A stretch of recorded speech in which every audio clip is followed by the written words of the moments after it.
Thank you, gentlemen and guns.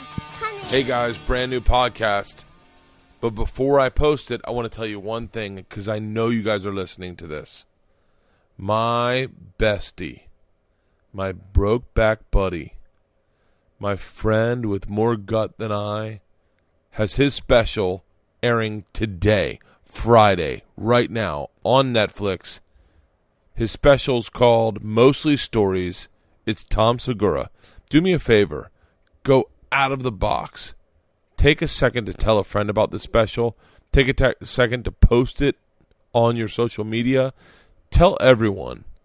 He is the funniest guy I know. He's the funniest guy I've known for a very long time. And if you've never heard of him, then honestly, I don't know who you are. But more importantly, you're gonna love him. I promise you that. They just had a baby. Oh, this is the part where the heartstrings pull on a reality show. They just had a baby. His name is Bert. Albert Charles Segura, they called him. So tell your friends. Tom Segura special, Mostly Stories, on Netflix, airing right now. You can get it anytime. Tell everyone. Watch it, love it, share it, and that is my word for Tom Segura. All right, today's episode. This guy needs no introduction, unlike Tom Segura, who clearly needed a long introduction. It's Joey Coco. Hold on. I'm at the Edmonton comic strip next weekend. So come see me live. And then I'm in Melrose right after that, then Richmond, then Ice House, then Cincinnati. I'm on tour until June. So check out bertcast.com. Check out my vlog. By the way, Tom Segura, the guy I talked about earlier, he started a vlog. So check out his vlog. Check out Sam Tripoli's vlog. All right, let's just start the podcast. The guy that needs no introduction, maybe I just won't say a word. Maybe I'll just let his voice speak for him. Nah, I'll tell you his name. Ladies and gentlemen, it's Joey Coco Diaz. Did I sound drunk in that? This is the Bertcast. Oh, really? Me on to those offices, and it was her father's office for years, and then she turned it into a podcast studio. Gray Drake. Gray Drake had a movie podcast for a while that was really good. The only problem was she made you go see the movie before you went to talk about it, and it sucked. Oh. I spent $52 fucking one year at the Lemley, not the Lemley, the other one on Sunset, the Dome. You know how it's 12. Oh, ArcLight. ArcLight. You could Yeah. drop a half a yard in there going to see a fucking movie. I went out with a $100 bill. I came home with 38. Okay, I ain't cheap. Yeah. But what did I do? I bought 2 hot dogs, 2 tickets, and 2 sodas. Yeah. $60 at the ArcLight. That's reality, unless you're a member. Oh, it's fucking expensive It's as shit. expensive as shit. Have you seen Star Wars yet? I wouldn't go see Star Wars if you paid me. Really? I'm not into that shit. Because when I came over from Cuba, that fucking... I don't like Martians. I don't like space. I don't like fucking robots. I don't like none of that shit, and I've never liked it ever. I'd watch TV from 6 in the morning to 6 at night. You know why I stopped at 6? Because Star Trek came on. Once that fucking creepy music came on, I turned that shit off. That's creepy shit. Green people and all that shit. For me, it was always like, I'm Cuban. I'm a Cuban kid. I'm just trying to TV to learn English. What's Martians got to do with it? Yeah. Like, I was like, I'm not playing this fucking game. You can't just slide that into life. Where's my phaser? Yeah, fuck you. There was never any fucking, spaceships in my life. I just didn't like it. I don't know why. Some people, it's funny. Some people do disappear, like the comic book type person. That happens, and then all their worries just disappear. Like they serotonin out, and they're like, oh, they get immersed in it. Like our friend was like, oh no, I'm going Thursday, the day it opens, to see Star Wars. And I was like, oh, I'm not that guy. Like lines and groups, and that fucking drives me nuts. Did I ever tell you I was a comic book guy? No. Listen, when I got thrown out of Catholic school, I was forced to hang out in my neighborhood. And I hung out with these guys, Ray Cannella, who worked for Sci-Fi TV for a long time. Today, Ray Cannella owns a horror thing on YouTube. Dear friend of mine, we were in a band in the 6th grade. We sang Help, the album Help. But me, Ray's a nerdy guy. He liked horror. And about 6 of us were just into comic books. So I got into the Fantastic Four and the Silver Surfer and all that shit. But we had 2 options. We could go into the city when I was a kid, like 11. Like, we'd say, fuck it, don't tell your parents. Tell them we're going to something. And we'd go into New York City and go to a comic book place. But there was a guy named De Palma, and he had a comic book place behind the police station in North Bergen. He was like a 30-year-old nerd that lived with his mother, and he had invested over the years, and he had everything, Superman 1. And we would basically go there and rob him, like. That's what I love about you is your stories go from so sweet and heartfelt, and I'm showing you a small part of Joey's. He was such a nerd. He was such a nerd, and we were such nerds. But he was such a nerd that me and my nerdy friends were like, we got to rob this guy because he's too much of a fucking nerd. So we wouldn't break into the store. We'd go and sit with him and argue about, magazines. And then when he'd turn around, we'd put fucking like Spider-Man 8 in our pockets or something. And then we'd take it into the city and sell fucking the Spider-Man and buy all. It was crazy. And then, listen, we were 13, a bunch of us. There was a van that parked on our block for like a week. And, to some people, they're like, all right, a van parked on your block. To us, like the kids I hung out with, that's like, that's something not right. And we looked in the fucking van. We were in the 7th grade. We looked in the fucking van. And at that time, you guys that listen to this, you're a little younger, but you could make T-shirts at home. You had a press. It was a hot press. Yeah. And all you had to do was put your T-shirt down. It was like the thing would heat. You could iron.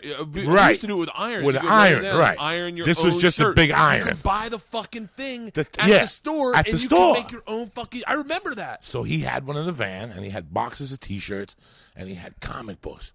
Once we saw the comic books, we put our heads together. We had to bust into that fucking van. Oh. We didn't know how the fuck to bust into that van. There was no internet then. We took the model from the van and we went to the Ford dealer. We all took our bikes to the Ford dealer and we told the guy, my grandfather lost the keys to his van. What do we need to do?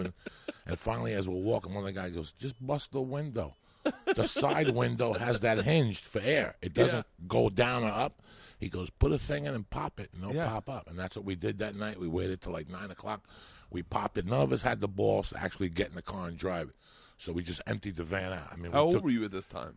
11, 12. Holy shit, that's George's age. So we all ran to our houses with presses and T-shirts and the vinyls that you put on it. Like it was like just bands. Yeah. And like, have a nice J. Remember that? Have a nice J. And there was a joint on the bottom, shit like that. And we took them into the city on Sunday. And we fucking sold them to some T-shirt guys. I mean, we were just little. I look at what I do now in my day, and it's because of the way I was raised, those little fucking kids. Like, I grew up with 2 kids.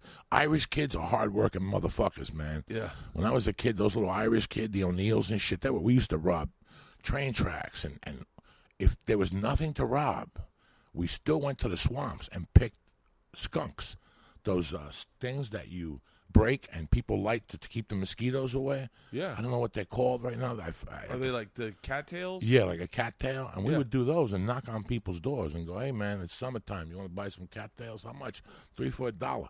Shut the fuck up. Yeah, man. These kids it's weird that you don't see children. They took something away from this country. We all think we're slick. Oh, well, I don't get the paper no more. You took away what 1,000 kids learn how to make a dough with. Yeah. And the newspaper route. You took away the newspaper route from kids, which till this day has me all fucked up. Did you watch Concussion? Yeah. No, I was seeing it. With Will Smith. There's a part in there where they discuss how, in Pittsburgh, they closed schools down. They took away school programs, like after music programs, just to build that fucking Pittsburgh Heinz Stadium. Are you serious? Yeah. Like, that's what it takes. It cost $230 billion to build Pittsburgh Stadium. And it had to come from somewhere. So it had to come from somewhere, so they closed all these things. And, you look at our children, you don't see them on the streets. The thing you don't see anymore is a kid delivering newspapers. Let me tell you something. I always wanted to deliver newspapers until I got the route.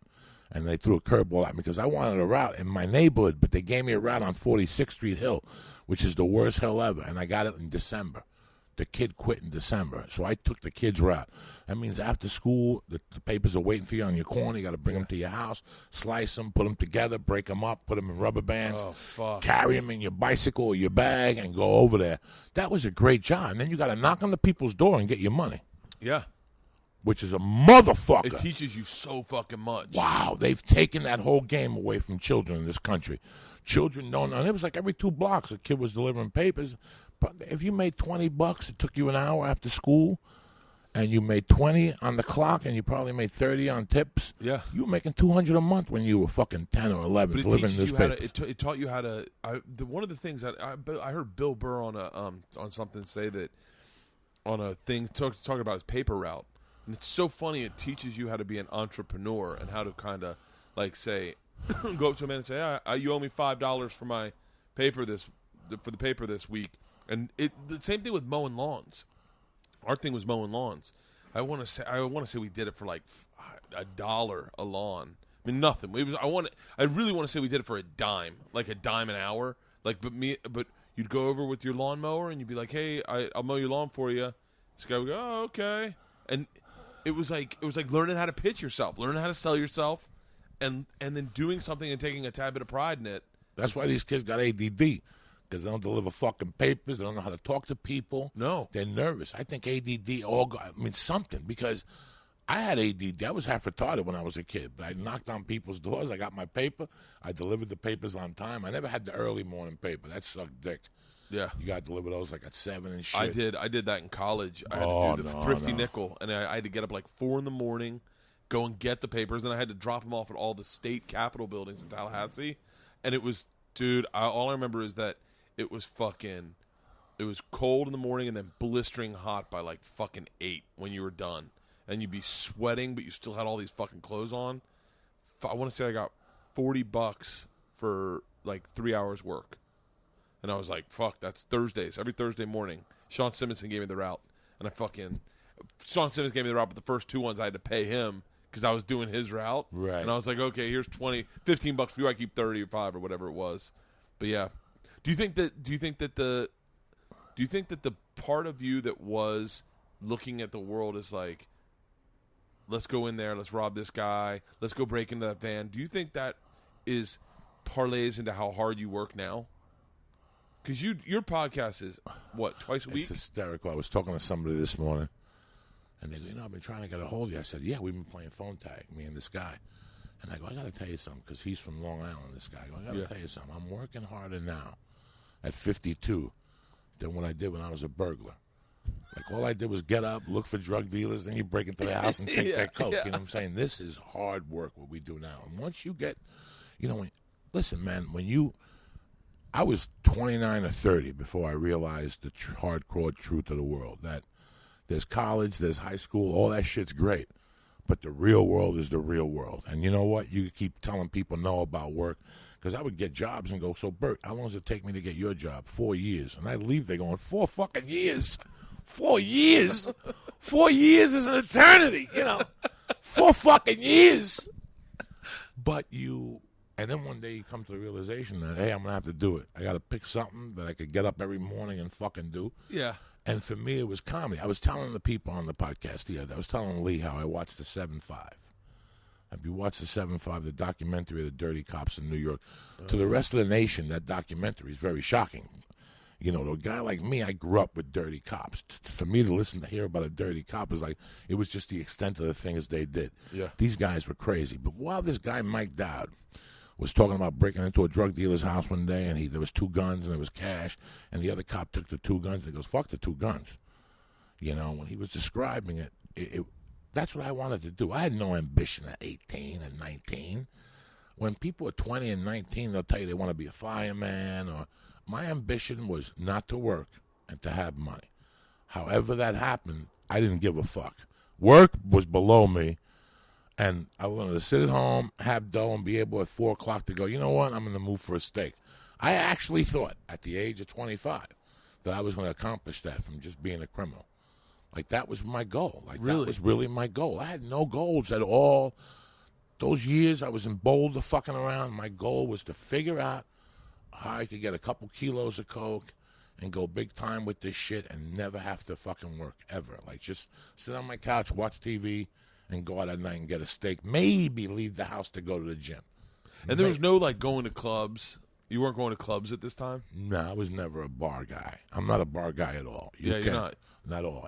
I always think that about you. Like, sometimes I'll think, As like if I'm at an airport and I'm having a drink in the morning, and I'll think, God, that's so funny. You don't drink. You don't drink. You could, if they said you can never drink again, you'd be like, oh, fine, that's good.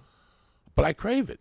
Like, I crave it from time. Like, I had a Dewar's and ginger ale on a plane a couple of weeks ago at 8 in the morning.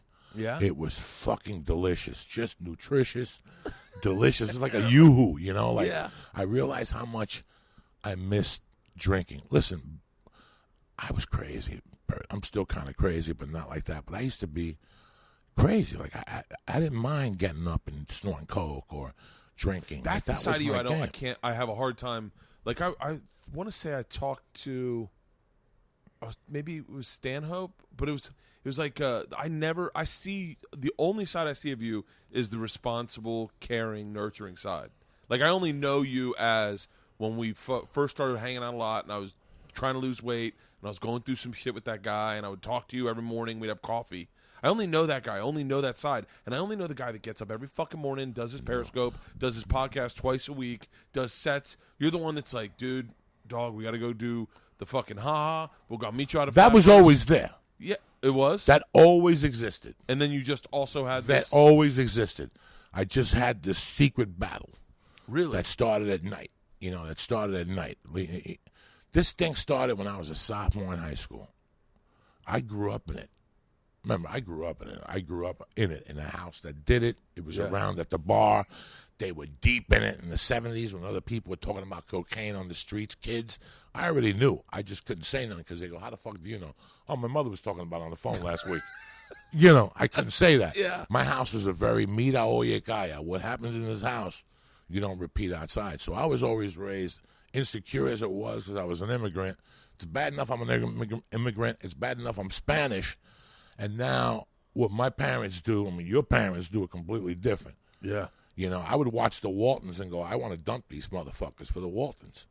I'd watch a TV show and go, why can't I have a family like that? They're normal. They pray, they eat. These fucking crazy. Say goodnight to each other at the Yeah, end. they say goodnight to each other at the end. You know, that's what I yearned for. But it was around me. So when I was 16, I found some. Once my mom and stepdad broke up, my mom was holding it in the basement, hidden downstairs. And one day I went downstairs to get like a wrench, and I saw this weird thing, and I went over and I opened it, and it was fucking blow. A lot of blow. Is this the first time you ever did blow? This is the first time. And I took some, and I saved it. I took it like in July. And I saved it. I had it hidden. When I was about 12, I dated this girl, New Yorker. And my mom was really concerned because every afternoon, me and this girl would shoot to my house at 3, and I just locked the door. And my mom thought I was fucking, but I really wasn't fucking. I was just in there dry humping, sucking her titties. But at the bar, there was this weird guy. His name was Tati. He was a Cuban guy. Yeah. And one day, Tati caught a wind of my mom going, I can't believe him. He locks himself in. I'm going to have to go home every day at 3. I don't want to have a grandmother and all this shit. Yeah. And Tati pulled me aside. He's like, so what are you doing with this broad? You know, and I'm like, you know, nothing. He goes, this, I got to give you some. He goes, next time you have a pants off, put some cocaine on her pussy. So he gave me a capsule, like a sick thing. Yeah. But he filled it with a little bit of coke. He told me, put some on her pussy, watch her go crazy. I'm about 12, and I'm like, oh, my God. So about 3 months later, my mom knocks on my door, and they said, can I talk to you? The other night, Tati was all fucked up at the bar. Did he give you coke to put on New Yorker's pussy? And I'm like, yeah, give it to me. Give it to me. Where is it? And I go, I don't have it no more. What the fuck is wrong with you? She went off on me, my mom. But then years later, she had it done. Like, I always knew my mom did blow. I always knew since I was a little kid. That was their culture. Their culture, they did blow. That she hung out with musicians and Celia Cruz, and she had that bar. So, you know, when I was a kid, my mom would have parties, and I'd have to tell my mom, Ma, clean your nose. Like, I was like 8, and I'd tell my mom, Ma, clean your fucking nose, guy. Yeah. And my mom would go, where is it? And I go, are you fucking crazy? Yeah. So I hated it growing up. When I started partying, I tell myself, you know what? I'm going to smoke dope and drink, but I'm never going to put nothing on my nose. Yeah. But then when I was like 13 or 14, I discovered crystal THC. Me and these crazy motherfuckers used to go to this place across from Lieberschlem Cemetery, this crazy Union City bar. Yeah. And we used to buy Crystal THC, which was angel dust, really. It's just another name for Gorilla Biscuits. Yeah. Angel dust, right? Crystal THC. For me, you, and like Segura. Yeah. $3 a piece, and we'd do one line a piece, and we'd be blasted for 8 hours. Really? So I got into Crystal. That's what it was called, Crystal THC. I got into it for a long time, and I kept saying, that's the only thing I'll put in my nose. Crystal T, Crystal T, Crystal T. I even had a dog. I named it Crystal T. When my mom died, I had a little lab, and it was called Crystal T because it was white with yellow spots, just like the crystal. So when I was like 16, a month before my mother died, we were supposed to play hooky. A bunch of us were going to play hooky and go to a party. And I said, this is my chance to bring the blow. Yeah. And I probably had like a gram in the bottom of a baggie that I had put away. And I took it to the thing. We robbed the beer truck because in those days we used to wait till the beer delivered to Hashways or Safeway, and we'd sit in the weeds because there was only one delivery guy. And he would go in, and while he was talking, we'd sleep on the outside, the side of the truck that faced the street. Yeah. And we'd open up the thing, and we'd take like a case. You didn't know what you were going to take. That's the problem. It's like, what do you want to drink today? Yeah, it was whatever they had. was in front of you. But that day we stole a case of quarts. Budweiser quarts, 32 ounces. They're horrible. There's no way you could chill them.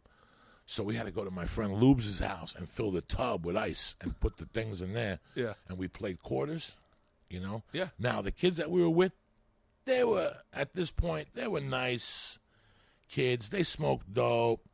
They did a little fucking, at that time they did mescaline. Well, we had acid. That was the equivalent. Yeah. It was a big thing for them. They didn't like that me and Little Lubes did THC, Crystal, and Coke was definitely unacceptable at this point. The kids at that party, and me and Little Lubes went upstairs. We ran to the liquor store while they were downstairs drinking beer, and we got a bottle of vodka, we got a bottle of peppermint schnapps, and we took the rest of the ice, and we shaved the ice down, and we put them in these little cups, and we made those little peppermint schnapps vodka drinks, and we sprinkled the Coke on top of it. And we put them in the freezer for like 10 minutes in our sick little demented minds. We drank like 3 of those, and then we go, let's do it. And that was the first time me and Lubes did like a little line of Coke apiece. We were sophomores. October of 79. I was a sophomore in high school. That was the first time I ever did a line of Coke. What did you do? Remember that first line?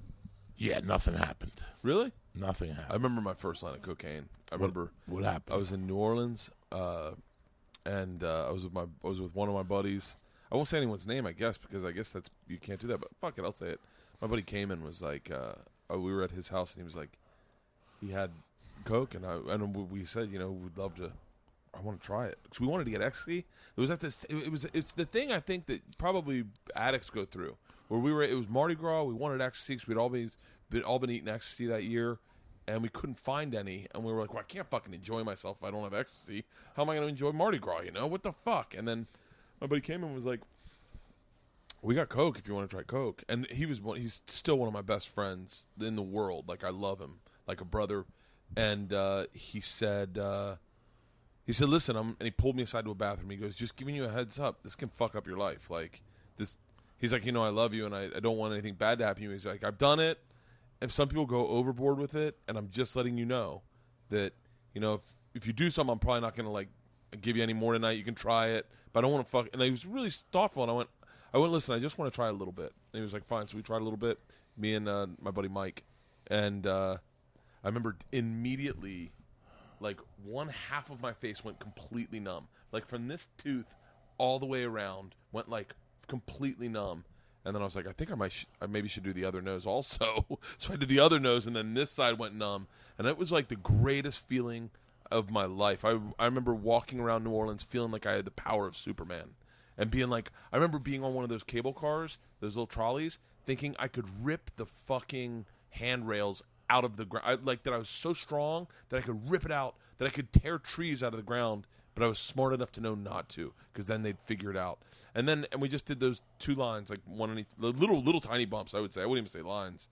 And went to sleep, and the next day I had the worst anxiety of my entire life. I've never had anxiety like that ever, and it's part of the reason I don't do, not even part of the reason, it is entirely the reason I don't do Coke, is the next day I was a fucking mess. Like, panic attacks, thought I could legit have a heart attack. Like, whatever positive shit I filled my brain up with that night, I was borrowing from the next couple days, and I could not get it back. And that's why I never fucked around with it too much, because I was like, I had a great time the night before, but the night I did it, but that payback was a bitch. I don't even know how I filled that gap with coke, because at the time, I really, really enjoyed acid. Like, at the time, I've heard you say that you loved acid. All of us. We didn't go anywhere if we didn't go 8 deep and on a hit of acid. Really? The kids I took, there's a couple kids, there's one kid in particular, the same kid I did coke with the first time. He's one of my best friends in life. We still talk 3 times a week. Really? He calls me to tell me what his mother cooks. You know what my mother cooked today? Let me tell you what my mother cooked today. She made these nice meatballs with a little pork in there, and he stutters. Really? Yeah, like, and then she made some nice pork chops with some nice mashed potatoes, how you like on the side. Ooh, and home baked chocolate chip cookies. Like, he's one of those guys. He'll call me 3 times a week. Did you do acid with him the first time? Do you remember the first time you did acid? No, it was downtown. North Bergen runs from 7th Street to 91st. And I basically grew up on a street off of 38th Street. And those kids, I did acid with them the first time. I kept graduating. You did like mescal, like a half a blot of acid. No, I do remember the first time I did acid. I'm very sorry. Rolling Stones, Foreigner, Philadelphia, Some Girls Tour. Yeah. I hit a window pane acid, and I almost lost my fucking mind. And then a couple of weeks later, I went to the Quarry again, and this kid, Vinnie Lynch, God rest his soul, he gave me some blotter acid. And I went home. I'll never forget this. I went home, and I put on Dark Side of the Moon on 8-track. I put it on. I turned the lights low in my room. In those days, I had one of those lights that you click 3 times. Yeah. I had the overhead light. Yeah. And then I had the thing. So I turned the overhead light on. I clicked it to 1. And on my wall, I had like a poster of Julius Erving. I had a backwards Led Zeppelin. Not a lot of people, they made a mistake. They always said these were going to be collector's items. I never made $1. But I had the McDonald's All-American basketball team because my buddy was on it, on my wall. And I'll never forget looking at it and see them like fading out on me and waking up the next day with a piece of gum on my shoulder from the day before. Like I passed out doing acid. Did you ever lose your shit doing acid? No. I had a friend one night that put his hand through the Board of Education and ripped tendons and did crazy shit. Joe Luch, he lives down in Florida now. Yeah. And it freaked everybody out. Like, I was a block away when he did it. Like, it was packs of 4 walking. It was like 30 of us, but in 3s. Dude, talk about paper routes being gone. That shit's gone. Like, kids walking around a neighborhood and fucking hanging out. And, like, I can't imagine that my daughter's ever going to, what neighborhood in L.A. are they going to fucking all hang around and then go walk? We used to walk in South Tampa, just go up to the golf course, everyone meet on the golf course. Fucking Oral Fest was one night where all these girls, I would say all their fucking names right now, Allison Williams, Shay, Jenny Powers, like they all suck dick? No, everyone just made out and felt tits. Oral Fest. I've been thinking about that for a long time, but we'd go down there and then me, Alan, Cayman, we'd all just, that was like, you'd get high or you'd find some beers and you'd have like maybe 3 beers at the time was like a lot. And then you just walk. You'd walk around. You go to people's houses and God. What grade were you in? 9th.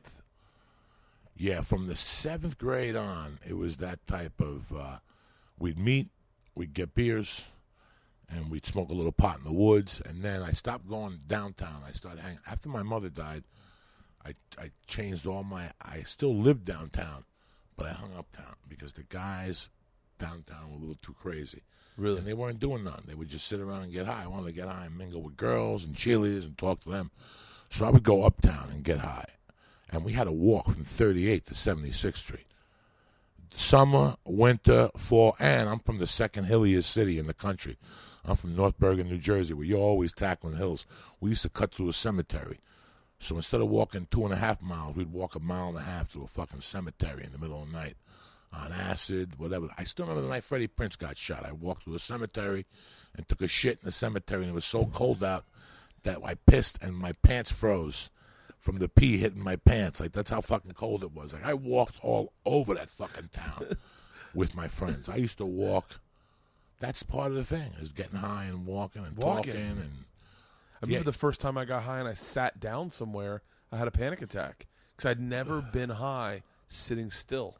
And I was like, oh, even to this day, like, I couldn't be the guy that gets high and sits or did acid and sit, mostly based on ninth grade that we'd get high and you'd walk. And so you'd be walking and giggling and laughing and grabbing the tree branch and water would fall over it. Like, it was an active thing. And I couldn't imagine doing acid and sitting somewhere. I'd lose my fucking mind. The thing I hated the most about my childhood was I was an adult at an early age. I fucking hated that. That's part of my jade, that I didn't see what most kids saw. You know, I was always around adults. I was an only child.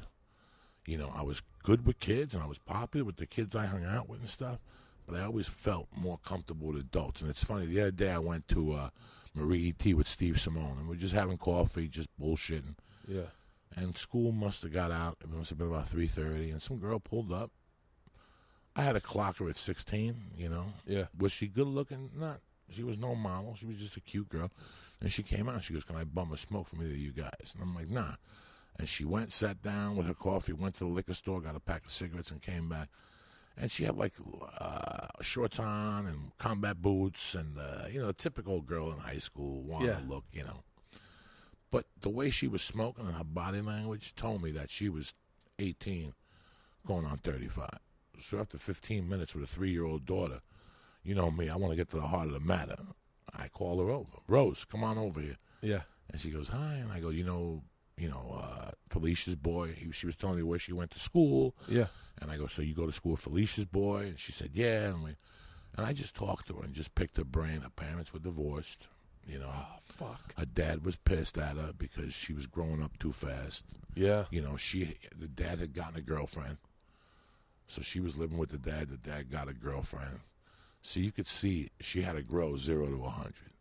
Yeah. Like, and she was telling me that she didn't like that school because the kids were all spoiled rotten. They really had nothing going on. They had no futures because their parents gave them everything. She was on the ball, you know. Yeah. Her dad was a famous musician.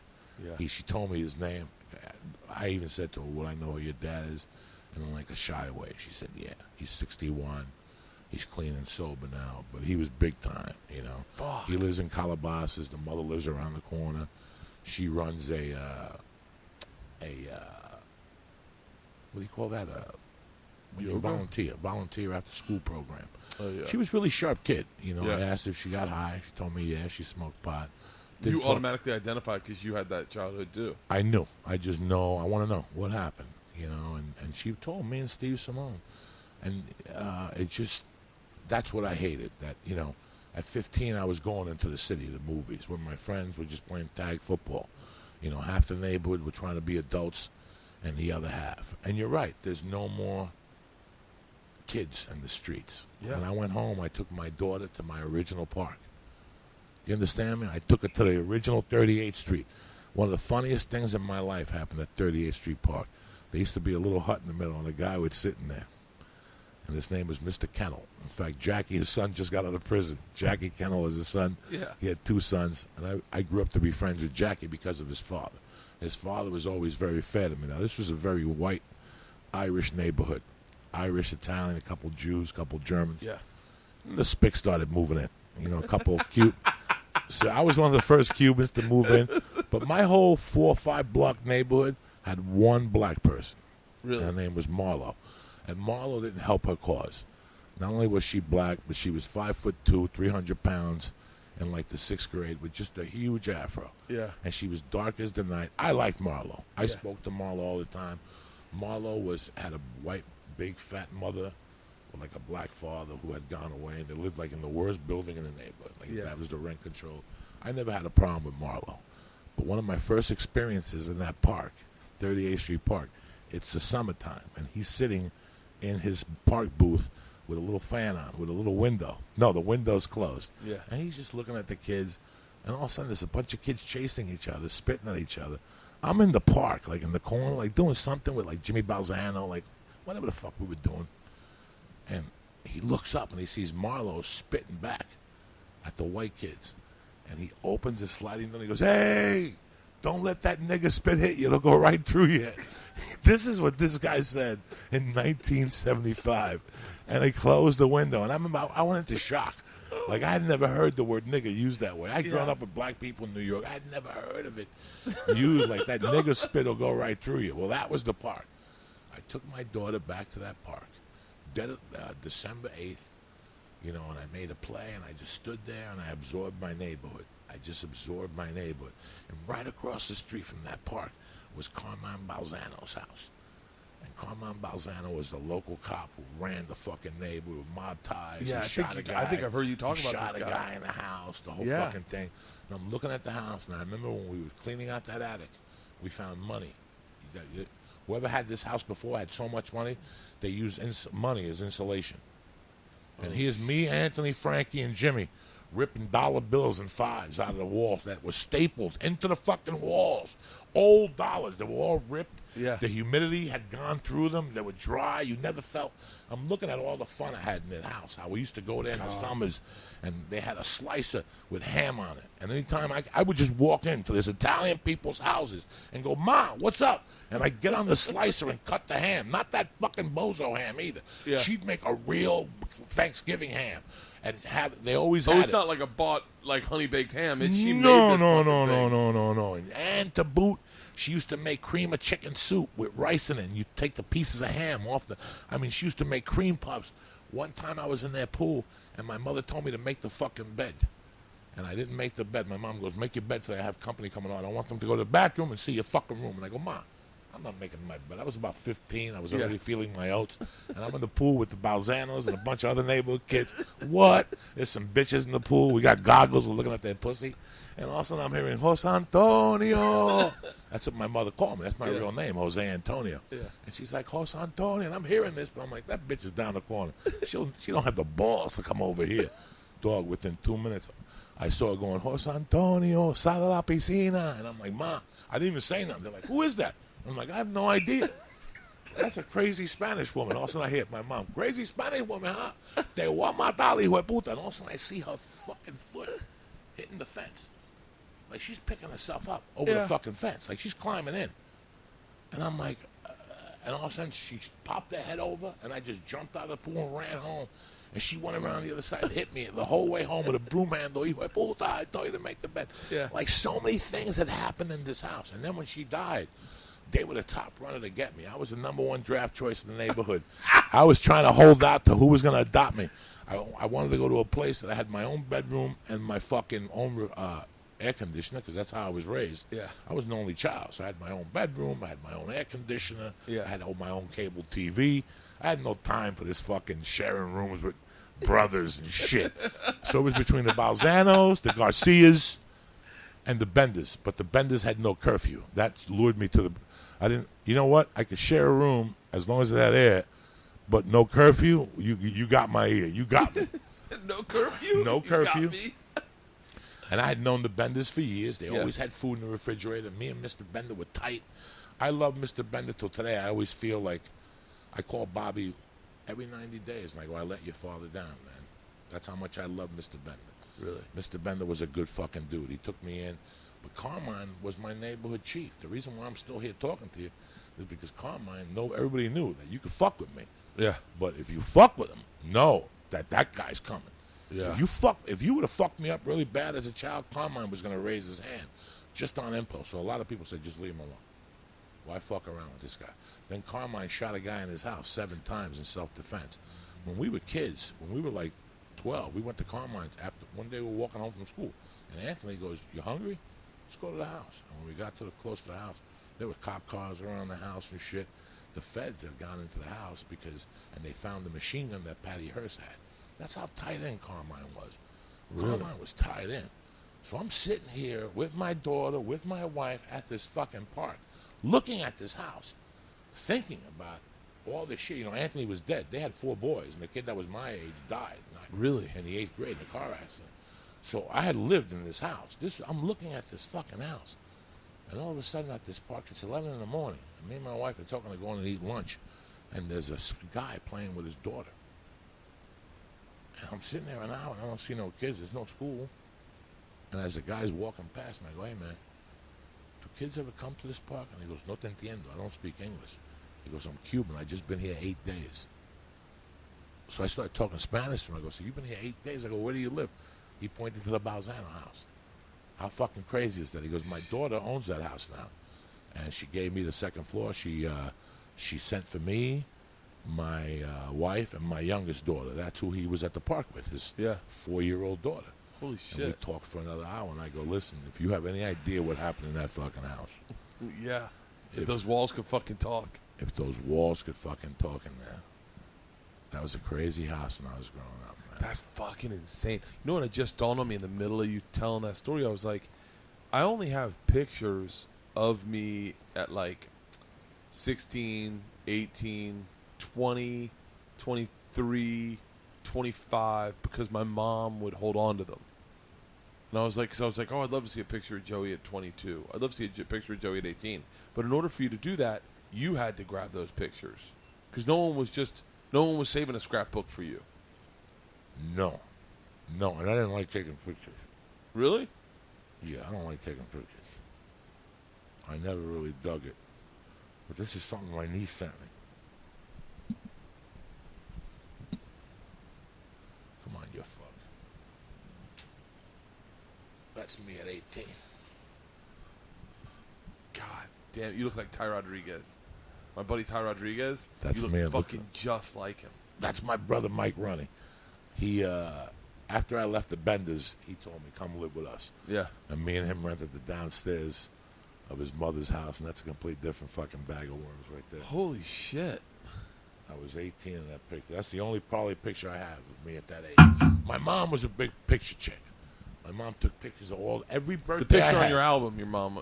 Yes, yeah. Every birthday I had, my mom got the fucking picture, the photographer from El Diario de la Prensa. That was a Spanish paper in New York. That's how tied in my mom was. My mom would get the photographer from that thing.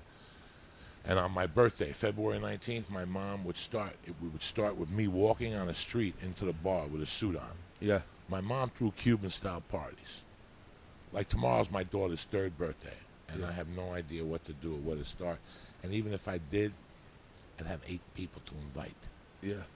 My mom, for my birthday, my mom went all out. You know, she had the bar, she had the back room, and she had the kitchen. So during the week we go, and they tailor-make 2 suits for me. One for the kids' party. Oh, we were spics, Jack. We were fucking nasty spics. One for the morning and one for the night party, okay? Yeah. Tailored suits. No Walmart, no fucking nothing. Yeah. Tailored. With the ring, the pinky ring, the gold chain, the fucking ring, the bracelet with my name on it, everything. And they'd take a picture of me walking in. The party would start at 3. From 3 to 6 was the kid party. Yeah. And then from 7 to 3 was the adult party. And I would have to switch costumes. Oh, fuck. And then Monday, I would go to the Harlem Globetrotters at Madison Square Garden every year, like fucking clockwork. Really? Every year on Washington's birthday, that whole weekend. Yeah. Monday. Who the fuck is sneezing? Monday and Tuesday. The guy in the fucking Jack in the Box. Monday and Tuesday, the Globetrotters would come to town. And I would go. That was my birthday present every fucking year. When Meadowlark Lemon died last week, I showed it to you. Really? Sure, I grew up on Meadowlark. Yeah, Lemon. that was your fucking childhood. That was my childhood. So that was what we did for my birthday every fucking year. Then Tuesdays, the Museum of Natural History. That's my spot in New York City. Did you ever have a birthday when you were like, say like, anywhere between when you stopped living with other families to probably the point where you met Terry, where you had a birthday and no one called and said happy birthday, and you were just like, Well, the birthday, the last birthday that my mom was alive, something weird happened. I hit the number. I hit the number for $10,000 when I was a junior in high school, a sophomore in high school. Really? The day of my birthday was a fucking heavy-duty snowstorm, and we were going to go see a movie in Jersey City. That was our plans all week. We didn't give a fuck about the foot of snow. All we had to do was get up to Kennedy Boulevard. The number 1 bus would take us to Jersey City. And as I was leaving, people were coming over to celebrate my birthday, to drink, like, you know. Yeah. And this one bookie looked at me and goes, what do you want for your birthday? And I go, give me $2.19. Give me $20. $20 gets you 10,000 cash. And that's financed my criminal career, my sophomore year in high school. My mother told me put it in the bank, but I took it out and started buying quarter pounds of weed. Finance my criminal career. Yeah, that was that summer. Summer of '79 was the beginning of my criminal career. But the birthday after my mom died was one of the craziest. Like, I was just in shock. Yeah. Like, my mom died November of '79. February of '80, I didn't know how to handle that week. That was going to be, forget Christmas, forget New Year's, forget, yesterday was a big Cuban holiday, especially in my house. Oh, really? What was it? Yesterday is Los Reyes Magos. When you're Cuban, that's a big holiday, the 6th. That's a Cuban Christmas. Oh, really? That's cash. That's on cash only. That's cash and carry. Yeah. That's the day the 3 wise men got there. They didn't show up with like a fucking sweater. You got duped. So the same thing. You get duped in the Cuban world. All those things didn't matter till my birthday that year. But something happened that year. That Sunday night, my birthday was like on a fucking Tuesday or Wednesday, but that Sunday night, Pink Floyd, The Wall came to town, and I had tickets. So that levied some of the pain. I went to opening night, Pink Floyd, The Wall at the Nassau Coliseum on like February 16th, 1980. But that Monday, my friends got together and like, dog, let's have a party. So we actually went to my house. We broke into I had the key still. Yeah. And we went up to the attic, and they got me like an aluminum foil, I'll never forget it, with a tampon in it. They were like, this is your birthday present. It was like 10 of us. And we ate acid. We ate ups. Yeah. We drank fucking booze. We drank a case or 2 of nips.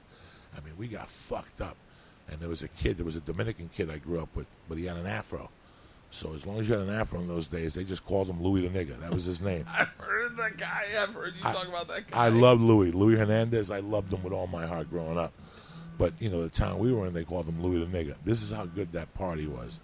I still remember falling down the steps. It was like, we got there at 3. And at 7, we had drank, you know, the nips, the Jack Daniels, the fucking, in those days, we'd buy a half ounce, and we'd roll 29 joints.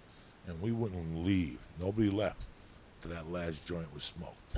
Oh, wow. Like me, you, Segura, Rogan, and Ari get here, and a half ounce was $25. So we each chipped in $5. Yeah.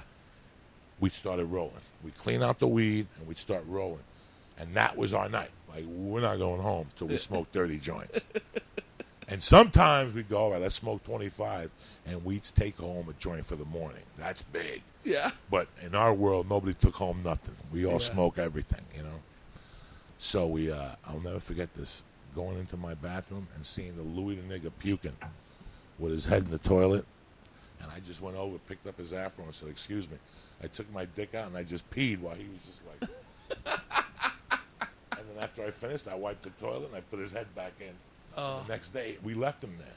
It was hard. And I remember going back to the Bender's house and just like them looking at me like I had missed dinner. Dinner was at 6 and I walk in at 7. And they just fucking looked at me like they had never, I was gone. Yeah. And I went to the room and they're like, hey, happy birthday. How was your day? And I'm like, I was fucking gone. And all of a sudden the phone rang. Somebody said, Coco, the phone for you. And I came down.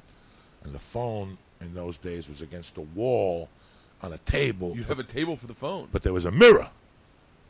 Yeah? There was a mirror. So I picked up the phone. I'm like, hey, man, what's up? And they're like, you coming on? Let's finish this party up. And I'm like, yeah, I'll be out. And I remember looking at the mirror, and all of a sudden, holy shit, I started tripping my balls off. Like, I fucking saw my face going down. Oh, shit. Purple behind me in different colors.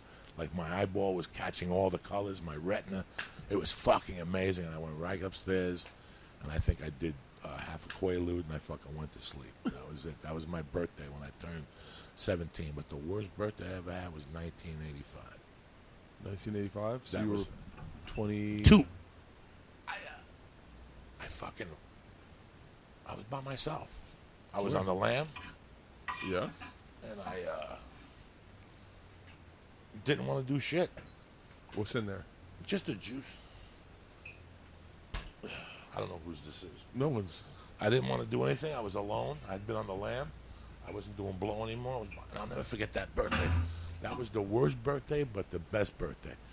Because I still remember going to the Enchanted Lily, one of my favorite Chinese restaurants in Fort Lee. Yeah. And they used to make shredded Szechuan beef. Oh my God. Shredded Szechuan beef? Oh, with carrots and green peppers and onions. Fuck, that sounds good. And that had to be one of my work. But I'm one of these dudes, man, that my birthday is just another day. Yeah. When I get invited to go to somebody's birthday party, I gotta get embarrassed. I'm like that. I when on my 26th birthday, I got into stand up. Like, that is when I started doing stand up. Technically, I remember my dad telling me, "You don't deserve a party. Take yourself to dinner and fucking write down some goals. Think about your life." I didn't have a birthday party until I was 40 years old from that day on, because I just was like, it's not that, because I'm definitely not that. I'm like, it was definitely. I noticed it was my birthday, but I was like, I want to be by myself. I want to be by myself and write my goals. And once I had kids, then it's like it's Dad's birthday, and it meant something to the girls, to George and Isla, to do something on my birthday. But I always liked going to dinner by myself. So now when I have my birthday, I always take. Now it's lunch, because if anything for dinner, the girls want to be there. But now I take myself to lunch by myself, and I kind of sit down. I assess the year I had. I write out goals I want to achieve for the next year, and then kind of just. I really miss, like, my 40th. It's like, we're having a big party. I was like, but I had lost weight, so I was like, and it was my first time drinking. I think you were there. I think you came by. But it was my first time drinking in a long time, so I was like, okay, I'll fucking have a party. But yeah, I know what you say when you say that. I ate a pot cookie last night. About 8 o'clock, there had been a pot cookie in I had like this emergency case by the window over the books, and I looked at it the other day, and there was a cookie in there. Yeah. It's a 200 milligram cookie.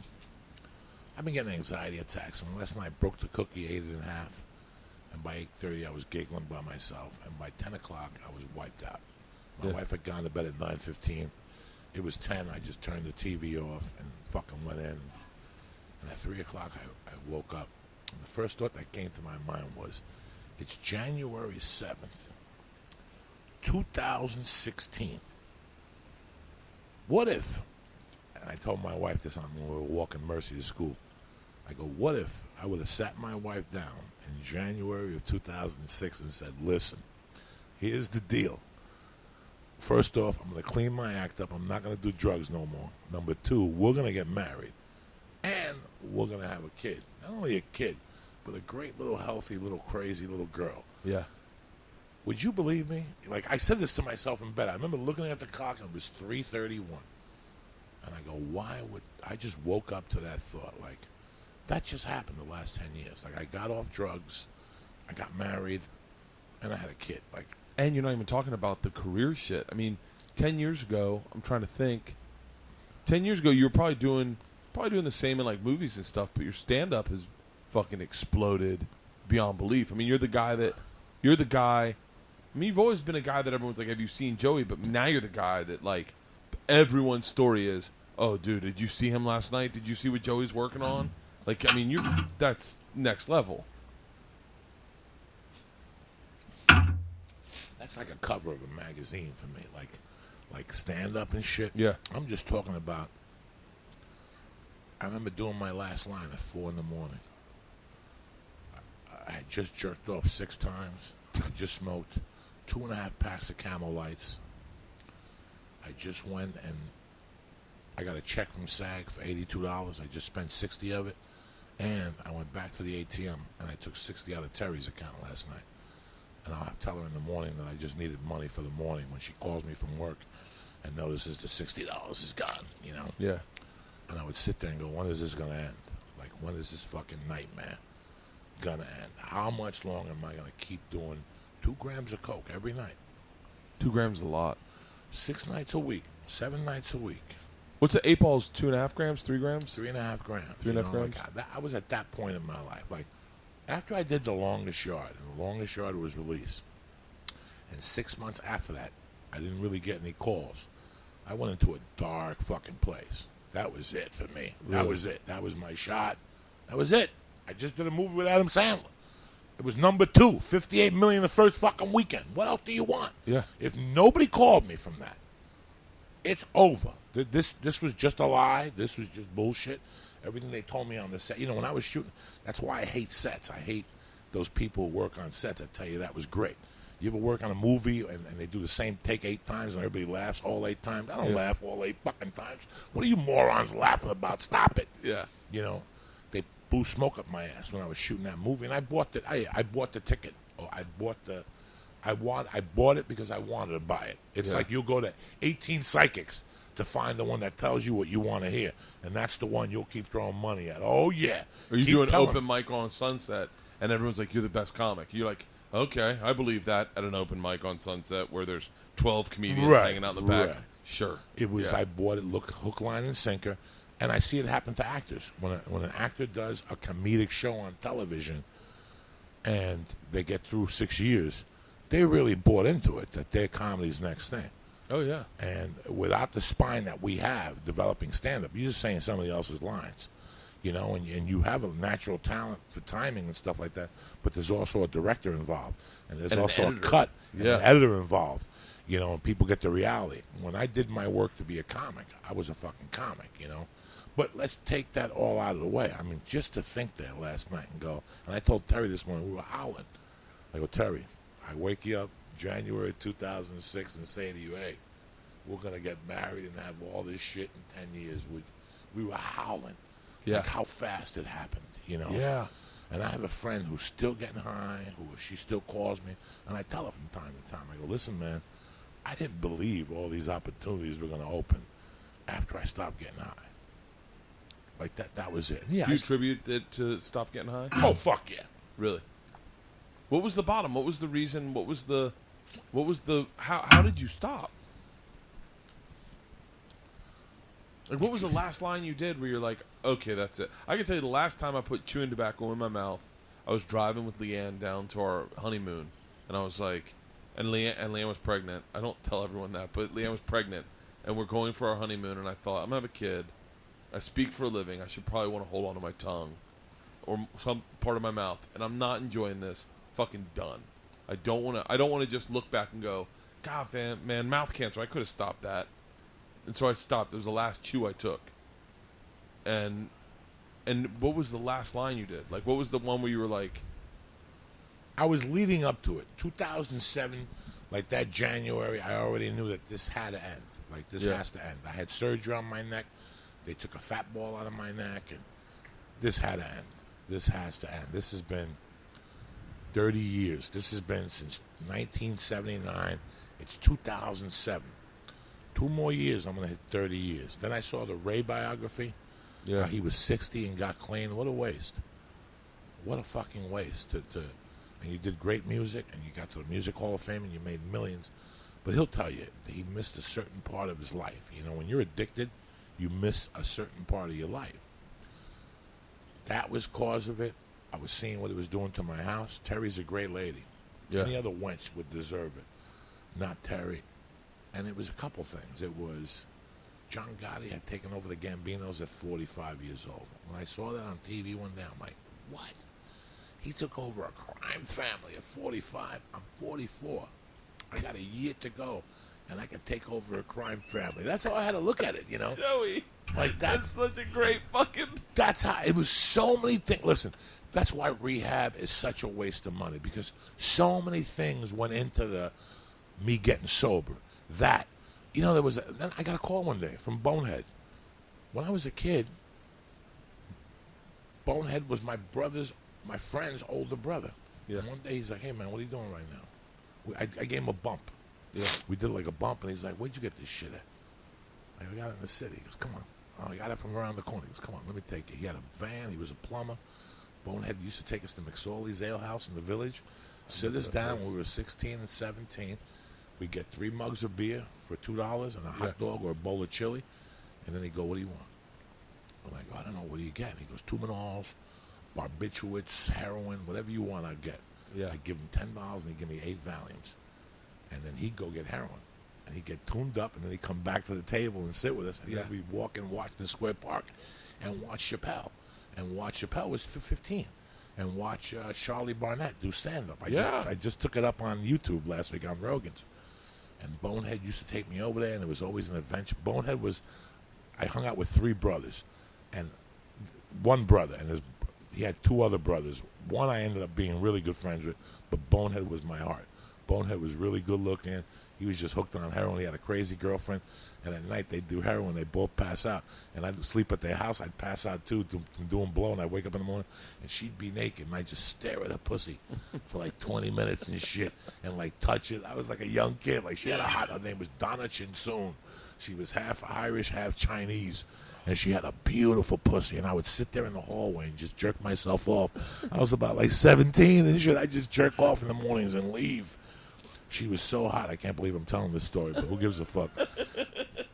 But I hooked up with him after all those years. 2007, I got a call from Bonehead. Yeah. Hey, man, I'm living in Jersey. I'm not living in Vegas no more. We moved in with my mom. When are you coming back? I want to see you. So we got to talking, and I go, you still doing your thing? He goes, oh, fuck, yeah. He goes, I went down to Newark today. He goes, they got $7 bags. I go, they got $7 bags of heroin? So you know me. I go, send me a couple. He goes, give me an address. I hung up the phone, never thought about it again. 3 days later, this envelope with like crayon ink comes to my house with no return address, and I knew exactly what it was. I went upstairs, and he sent me 3 little packages of heroin. This was like June of 2007, so every Monday I would do a little bump. And finally, by September, I wasn't doing blow. I'm like, I got to call 60 Minutes. I'm on to something. Heroin cures cocaine addiction. This is true shit. Oh, nice. Did someone find it? Where was it? Very nice. What is that? A lighter. Oh, very nice. Nice. Thank you, babe. Bed. Hold on, gosh, you ruined it. Keep going. No. Wait, no. So you go. I gotta call 60 Minutes. I gotta call 60 Minutes and tell them I got the answer to cocaine addiction. Heroin. If you do heroin on Monday, you won't do coke. This is what's going on through my fucking head, man. Yeah. And I just knew. And then I started thinking about Terry. And I started thinking about me coming around that turn that morning and finding my mother. You know, I found my mother. Yeah. And let me tell you something. It's not a good sight. And there's some people who can handle it, and there's some people who become assholes, and every time you have 3 drinks with them, did I tell you I found my mother? Yeah. I could have saved her. Shut the fuck up, okay? I didn't want to be that guy. And Terry's a nice person, but she's a Gentile. It would have crushed her insides. Yeah. I mean, Terry would have moved on and remarried but she wouldn't have really. Finding somebody on the floor ain't good. Really? Especially with white powder. I thought about Joe. I thought about my friends, how they'd have to all be embarrassed and go, fuck, you know, Joey was on blow. For the rest of my life, Joe Rogan would go, fucking Joey was a funny guy. And some asshole would say, yeah, but he was on blow. So Joe would always lose his argument, you know. Yeah. I thought about the people who fed me. I just thought about all these people that had a stake in my life. Like they really did. They did something for me that only I know. You know those people that only you know what they did. Yeah. They don't bring it up, you know. But I basically thought about my wife. And I don't know. All the pieces came together. Marilyn got sick. And then my cat got sick. And I just said, if he heals, I'll never do blow again. And it just worked. But I always think, I always look at people and I go, don't go to rehab.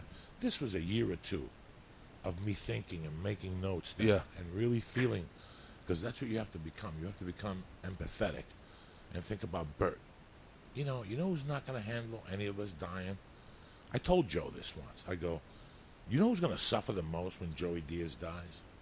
You know who you're not going to be able to talk to? Redman. Redman loses a cat, and he can't talk to somebody for a month and a half. Yeah. Never mind somebody who tells him I love you. I thought about people like Redman. Yeah. You know, people that would go, fuck, I love Joey. I didn't know about the drugs. Yeah. That was basically it. That's interesting. And then so it's like 2 years of you going, like, fiddling with it and trying to figure out sobriety. And then you just one day were like, I haven't done it in a fucking while. I got a movie. And the people told me, listen, we know your reputation. You got this movie, but we want you to take 24 hours. If you think there's going to be a distinct possibility that you're going to want to have to lose your mind, give us the respect and don't take the movie. We'll find somebody else. What movie was it? It's called Boilermaker. It was a $100 a day movie. I just liked the script. I thought they would do more with the script, and they didn't. It was a $200,000 budget. Yeah. But it didn't matter. It was just that I woke up the next day and I said, look, once the fucking industry knows that you're a fucking fiend, That's it. People are always going to ask you that question. I don't want people asking me that fucking question. That's another way of just asking me, can I trust you? Yeah. So I took the movie, and it was such a hard day. It was 12 hours a day, 6 days a week for 3 weeks in a row, because they had a little budget, and everybody was in the shot. So if you didn't make it to work, they couldn't shoot that day. Oh, fuck, yeah. It was about an AA meeting that went sour. So 90% of the time, everybody was in the shot. If you weren't in the shot, they couldn't shoot. So I took that movie, and every night I would just go to bed by 8. I would come home, smoke dope, and go to bed by 8 before the feeling took over. And after 3 weeks, one day I realized, shit, I haven't done blow for 3 weeks. Why do it? Yeah. Why go do it? And that was it. That was it. When did you start working at the Comedy Store? 97. You went in 97? That's when I got out of college. That's when you started working at the Comedy Store? Did you have to pass in front of Mitzi and everything? I walked into the Comedy Store since I started. People always come up to me and go, hey, man, has Mitzi Shore seen you yet? Like, people would always say that to me. Has Sharippa seen you yet? And I moved to L.A., and the first place I walked into was a store on a Monday night. And, like, I walked in there January 29th, and by February 19th, I was a regular at the store. Really? I got a showcase a week and a half later. I showcased for the Sunday. She told me to come back the next Sunday, do 10. I did 10. That bitch made me a regular. Really? I'm a real deal Comedy Store guy. Like, that's my club. Like, that's my club. Like that. The Improv, I love the Improvs. Yeah. I love Jamie at the Laugh Factory. But where I fit in is the Comedy Store. Where my style fits in and blossomed and grew was at the Comedy Store. Do you think the Comedy Store changed the way you did stand up from? Fuck yeah. Really? Every thought process I had changed at the Comedy Store. Really? Yeah, because I had to follow Dom Herrera for a year. And in between that, she would always make me follow Dom Herrera in the main room. Once Mitzi finds a weakness, she attacks it until you strengthen that weakness. Oh, really? So she used to give me midnight spots. You know who was on 11:45? Paul Mooney. Oh, fuck. So Paul Mooney would do 45 minutes to an hour, and I'd have to go up there. By 12 o'clock, the show started at 9. They've already seen everybody. They've heard every joke about the news. Paul Mooney's been up with a bottle of champagne. Yeah. So now I got to go up there, and I learned how to improvise for what was going on at the room at 12:30. Really? That's what you have to do. I told you I was there last night. I was most impressed with Brody Stevens at midnight. Like me, D'Elia, Rogan, Red Band, I think Eliza, Kate, everyone's gone on stage. Everyone's had like the easier sets of the night before midnight, and then fucking Brody goes up after everyone. He put it on Instagram, or he put it on Periscope. It's an hour video, and Brody fucking destroys. And I went, man, that He stayed for an hour? He did an hour? I don't think the video, the Periscope's over an hour. I think he did like 30 minutes in the main room, sold out crowd, but they had seen everyone. Rogan got a standing ovation, and I was like, motherfucker. So Brody followed Rogan. Brody destroyed. Yeah, that's what he it takes. fucking worked his way. He worked it. Worked it, got little steps, little moves. That's what the store teaches you. Yeah. Brody's an animal. He He goes to those midnight spots every night. I don't have the stomach for it no more. Yeah. And I don't have I'm too old to go up there. We talked about it. Me and you talked about it the other day a little bit about the difference between doing smaller rooms in the valley versus going over the hill. And you're right, man. I thought about you all night last night because I was like, all right, I'm going up. It's a sold-out room. It's a store. I don't really work here. Like, I'm not like a paid regular or anything. It's not like I get to fuck around. Like, I don't have that opportunity. I got to bring some A game. I can try to challenge myself and do other stuff, and I will fuck around because that's part of my style. But when it comes down to it, I can't take big fucking swings and miss because then I look like I don't belong there, you know? Brody, if he fails, he still belongs there. He's going to belong there to the day he dies. If you go and fucking take a chance, you still belong there. You can call up next week. Oh, yeah, sure. I've seen Joey murder 700 times if he fails a couple times. But I literally was like, fuck, man. I almost called Jack Jr. over at the Ha-Ha after I got done. Like, hey, I'm going to stop by because when we did that one night at the Ha-Ha, I fucking... Go by there tonight. Was it? Oh, no, Thursday? tonight's Thursday. Yeah. Yeah. Up there tonight. Tell him you want to go up. That just camera just died. We should probably wrap up. My battery's dying here. Okay, let's do it. This is the thing I fucking love about you, Joey. I know you so very well, and there's so much to you that I don't listen to a lot of people. I am notorious. People listen to this podcast go, "You're a horrible fucking listener, Bert." But man, I could listen to you fucking talk. Oh, we have a good hours. time. Bro. You want an edible before you go? No, You Joey. want a star for Christmas? Let me give you a star. You were a good interviewer. Hey, we'll today. do. I'm back. I'm back on. I go on the road, but I'm back.